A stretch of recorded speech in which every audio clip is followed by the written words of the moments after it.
Grüß euch, ich bin der Rudi Meier, Leiter vom Lawinenwarn-Netz Tirol. Ihr kennt ja sicher alle diese sehr coole Lawinen-Tirol-App. Wir arbeiten ein halbes Jahr lang ausschließlich dafür, holen die ganzen Daten ein, machen selber Schneedeckenuntersuchungen, fliegen mit dem Hubschrauber, schauen unsere Wetterstationen an und all diese Informationen, die bereiten wir für euch auf und die sind für euch gratis rund um die Uhr jederzeit auf der Lawine Tirol abrufbar.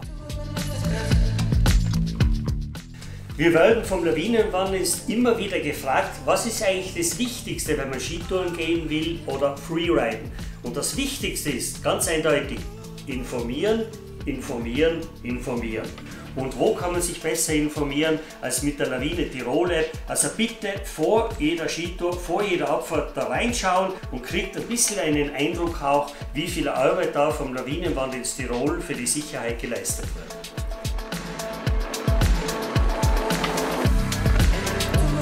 Also das, was wir da jetzt haben, das ist eine Schneesäge und wir produzieren jetzt eine Mini-Lawine. 1, 2, 3, 4, 5, 16, 17, da unten tut sie nichts mehr, aber es waren die zwei Risse oben.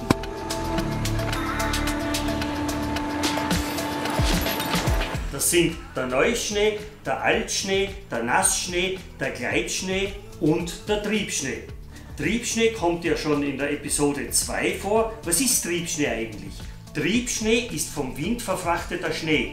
Und das ist die älteste Weisheit der Schnee- und Lawinenkunde. Wind ist der Baumeister der Lawinen. Wie kann man Triebschnee erkennen? Ich sehe die aperen Bereiche, ich sehe die eingewehten Bereiche, ich sehe die Wächten und dann weiß ich, hier hat der Wind Schnee verfrachtet, das ist Triebschnee und Triebschnee ist immer Lawinenschnee. Ganz wesentlich für die Einschätzung der Lawinengefahr ist auch der Zusammenhang zwischen Hangsteilheit und Gefahrenstufe. Da gibt es ganz einfache Regeln, dass man einfach sagt, so Faustregeln, wenn ich eine Stufe 2 habe, soll ich nicht mehr über 40 Grad unterwegs sein, bei einer Stufe 3 nicht über 35 Grad und bei einer Stufe 4, bei einer Gefahrenstufe 4 nicht mehr über 30 Grad. Je höher die Gefahrenstufe, desto flacher sollte ich im Gelände unterwegs sein. Je mehr Leute in einem Hang unterwegs sind, desto größer ist die Belastung für die Schneedecke, desto leichter lassen sich Lawinen auslösen. Auch hier kann man sich merken, ab 35 Grad in der Abfahrt empfiehlt es sich einfach einzeln zu fahren. Ich belaste die Schneedecke weniger und wenn es was passiert, ist nur einer im Hang und die anderen sehen, beobachten das und können zu Hilfe eilen.